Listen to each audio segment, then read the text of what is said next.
کہ قرآن صرف اس لیے آیا تھا کہ ہم نمازیں پڑھ لیں، روزے رکھ لیں، ذکر و اذکار کا اہتمام کر لیں، حج اور زکوٰۃ کی ادائیگی کا اہتمام کر لیں؟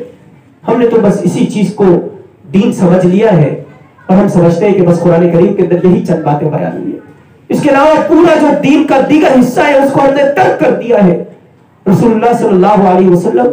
اگر قرآن کریم صرف نمازوں اور روزوں کے لیے آتا تو آپ کیوں جنگ بدر کے اندر تلوار تانے کفار سے مقابلہ کرتے؟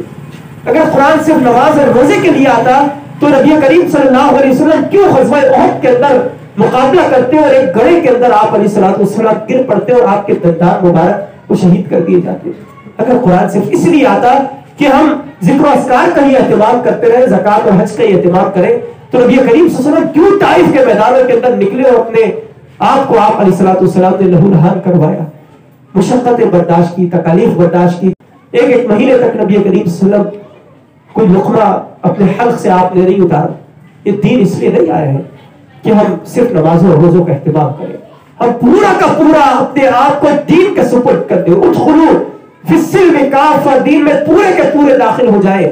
ہم انفرادی طور پر بھی دین پر عمل پیرا ہو، اجتماعی طور پر بھی دین پر عمل پیرا ہو، ملکی اور سیاسی معاملات کے اندر بھی اس قرآن کریم کو ہم شامل کر لیں۔ وہ جو عرب اور مشرکین مکہ تھے وہ نبی کریم صلی اللہ علیہ وسلم سے یہی بات تو کہا کرتے تھے کہ آپ اپنے طور پر عمل کر لیں لیکن اس کی حکمرانی کی بات آپ نہ کریں۔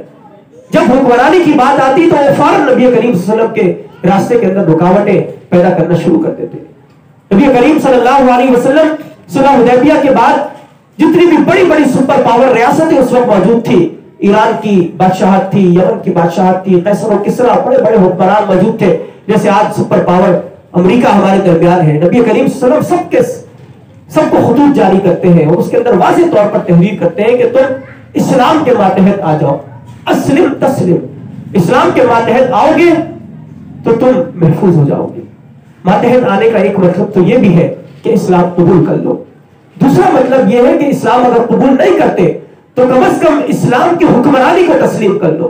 کہ تمہاری جتنی بھی بڑی بڑی ریاستیں ہیں ان ساری ریاستوں کے اوپر اسلام کو تم حاوی کر لو اور دین کو غالب کر دو تو تم محفوظ ہو جاؤ گے، ورنہ ہماری طرف سے تمہارے لیے اعلان جہاد ہے۔